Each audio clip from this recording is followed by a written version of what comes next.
एक समय की बात है जब मीनाक्षी अपने पति राघव के साथ हंसी खुशी रह रही थी। बस दोनों के जीवन में अगर कोई तकलीफ थी तो वो ये कि उनका कोई भी बच्चा नहीं था। दोनों की शादी को करीब 4 साल हो गए थे, पर उनको अभी तक ये खुशी नसीब नहीं हो पाई थी। फिर एक दिन मीनाक्षी की तबीयत अचानक खराब हो जाती है। जब राघव उसे डॉक्टर के पास लेकर जाता है तो पता चलता है कि वो माँ बनने वाली है। राघव और मीनाक्षी तो ये खबर सुनकर मानो खुशी से पागल ही हो जाते हैं। बस डॉक्टर मीनाक्षी को अच्छा शुद्ध खाना और अच्छी हवा पाने की सलाह देती है, जिस वजह से राघव उसे अपनी माँ के पास गांव छोड़ आता है। और जब राघव उनको मीनाक्षी की माँ बनने की खुशखबरी देता है तो वो खुशी से झूम उठती हैं। क्या सच में मैं दादी बनने वाली हूँ? हे प्रभु, तूने मेरी आखिरकार सुन ली और मेरी बहू की सूनी गोद भर दी। मीनाक्षी वहीं रुक जाती है और राघव वापस शहर आ जाता है। गांव में उसकी सास उसका खूब ध्यान रखती है और उसे खूब घी दूध पिलाती है। मीनाक्षी बड़े अच्छे से अपनी सास के साथ रह रही होती है। एक दिन जब मीनाक्षी की सास बाजार तक गई होती है तो मीनाक्षी का मन उल्टी जैसा हो रहा होता है। वो सुबह से ही उस दिन उल्टियाँ कर रही होती है। ये क्या हो रहा है? कुछ भी खाओ तो बस उल्टी। कुछ खट्टा सा खाने का मन हो रहा है। अभी जाकर रसोई में कुछ ढूंढती हूँ। मीनाक्षी रसोई में जाती है पर उसे वहाँ कुछ भी नहीं मिलता। तो फिर वो बाहर आंगन में आकर बैठ जाती है। मीनाक्षी खट्टा खाने के लिए पागल सी हो रखी होती है कि इतने में उसे एक आवाज सुनाई देती है। इमली ले लो, इमली, एकदम ताजी खट्टी रसीली इमली। आवाज सुनकर ही मीनाक्षी के मुंह में पानी आ जाता है। वो झट से उठती है और दरवाजे पर जाकर खड़ी हो जाती है। सामने उसे एक औरत सर पर टोकरा लिए आती दिखती है। इमली ले लो, इमली, खट्टी रसीली ताजी इमली। अरे ओ इमली वाली, जरा इधर तो आओ। जी अभी आई। इमली वाली मीनाक्षी के पास आती है। वो जल्दी से इमली वाली से इमली लेती है। मुझे जल्दी से ताजी ताजी और एकदम खट्टी इमली दे दो। मेरा मन इनको देखकर मचल रहा है। जी अभी आपको बढ़िया रसीली इमली देती हूँ। इमली वाली मीनाक्षी को इमली दे देती है और मीनाक्षी उनको जल्दी से अंदर लेकर जाती है। उसके बाद वो एक के बाद एक इमली खाती है, जैसे उसे दुनिया की कोई सबसे स्वादिष्ट चीज मिल गई हो। कितनी स्वादिष्ट है ये इमलियाँ, मजा ही आ गया खाकर।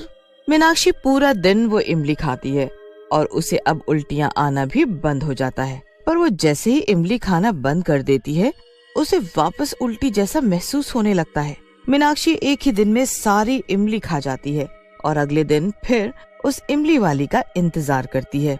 फिर जैसे ही अगले दिन वो इमली वाली आती है, मीनाक्षी उससे फिर से ढेर सारी इमली खरीद लेती है।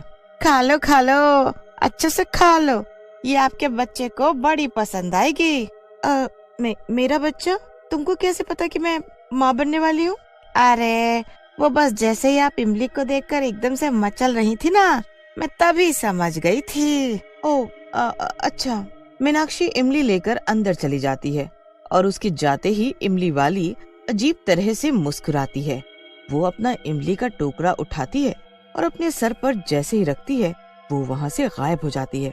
उसके बाद वो एक पल में ही एक इमली के बगीचे में पहुँच जाती है। वहाँ आकर वो इमली वाली एक चुड़ैल में बदल जाती है। अब उसको मेरे जादुई बगीचे की जादुई इमलियों की आदत लग चुकी है। अब उसके बच्चे को मुझसे कोई नहीं बचा सकता।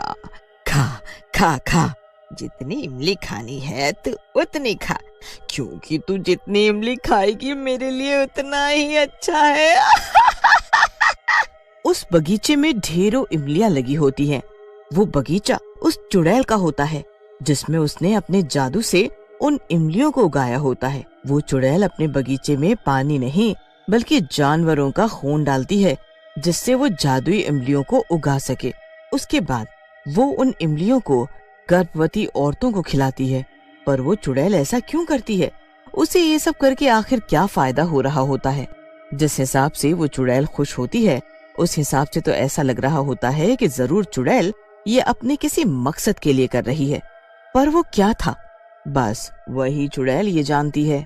वो तो बस सुबह सुबह रोज अपने बगीचे से ढेर सारी ताजी जादुई इमलियां तोड़ती है और अपनी टोकरी में भरकर गांव की सारी गर्भवती औरतों को ले जाकर खिलाती है। सब गर्भवती औरतों को उन इमलियों की इतनी गंदी आदत पड़ जाती है कि वो उसके बिना रह ही नहीं पाती। मीनाक्षी भी उनमें से एक थी जो ऐसा ही करती थी। मीनाक्षी की सास तो मीनाक्षी के इमली खाने से बहुत ही दुखी हो चुकी थी और वो एक दिन इस बात के लिए उसे खूब डांटने लगी थी। हद हो गई बहू, पूरा दिन तो बस यही इमलियां चूसती रहती है। अरे कुछ दूध, दही, मक्खन खा, कोई फल फ्रूट खा। पूरा दिन बस ये इमली खाएगी तो कैसे बच्चा तंदुरुस्त होगा?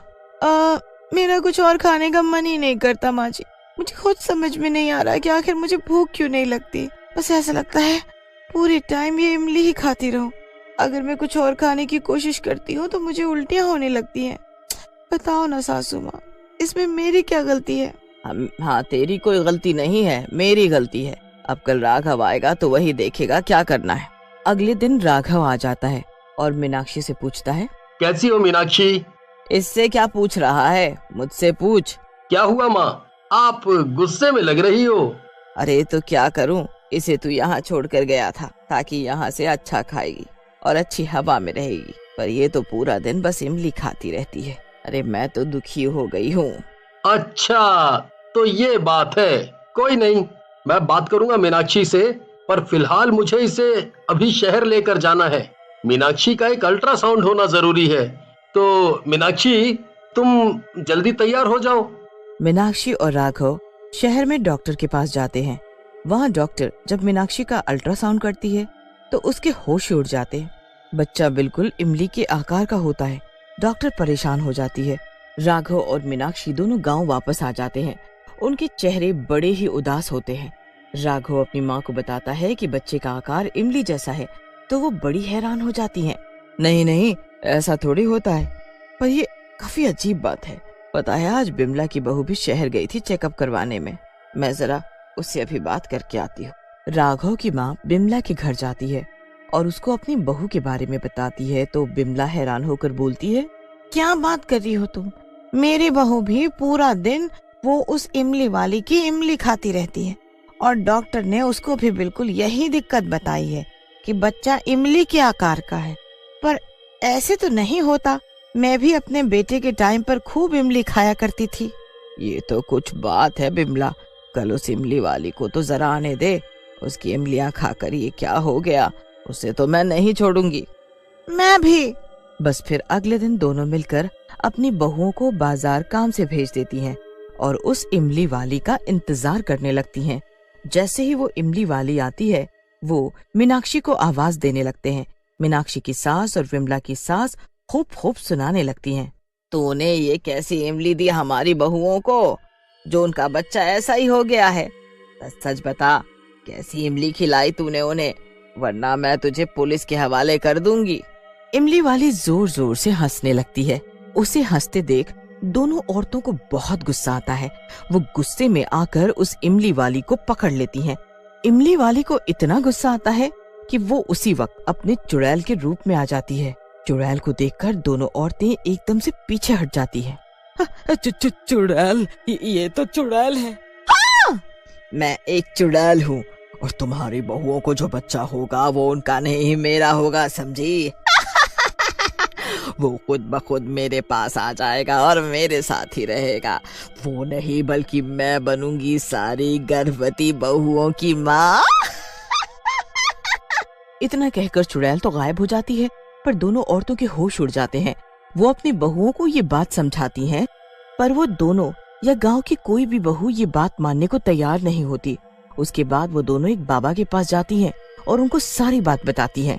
अगले दिन वो चुड़ैल का पीछा करके उसके बगीचे तक पहुंच जाती हैं और जब चुड़ैल वहां नहीं होती तो चुपके से उसके पूरे बगीचे में चीनी डाल देते हैं।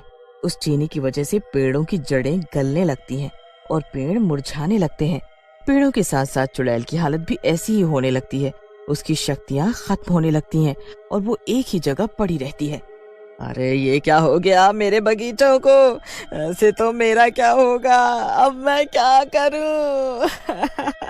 चुड़ैल कुछ नहीं कर पाती और कुछ ही देर में वो पड़े पड़े उसी बगीचे में अपने इमली के पेड़ों के साथ मिट्टी में मिल जाती है। चुड़ैल के अंत के साथ साथ सारी गर्भवती औरतों के ऊपर से जादू भी खत्म हो जाता है। कुछ ही दिन में मीनाक्षी और बिमला की बहू के घर बच्चे पैदा होते हैं। दोनों बच्चे बिल्कुल स्वस्थ थे और सही सलामत पैदा हुए थे। सब बड़े खुश होते हैं और सब ठीक हो जाता है।